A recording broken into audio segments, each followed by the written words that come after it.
How to add phone number into your OneXBet account. I'm gonna guide you through the process on how to do it. Let's get started.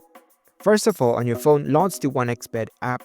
After you are in the app, make sure that you are logged in with your account. Once you are logged in, you will see this kind of app interface. Now, in order to add phone number into your account, you need to go to your account settings. Here in this home screen, at the bottom right corner, you can see the menu option. Tap on it.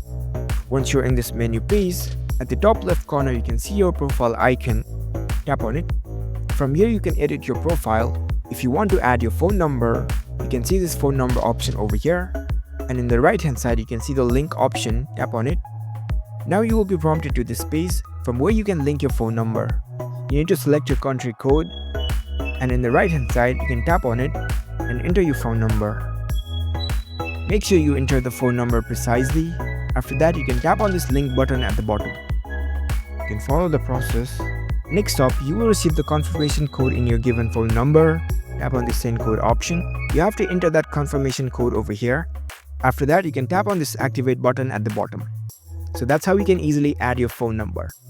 If you found this video helpful, don't forget to give this video a thumbs up and subscribe to our channel for more tech tips. Thank you for watching.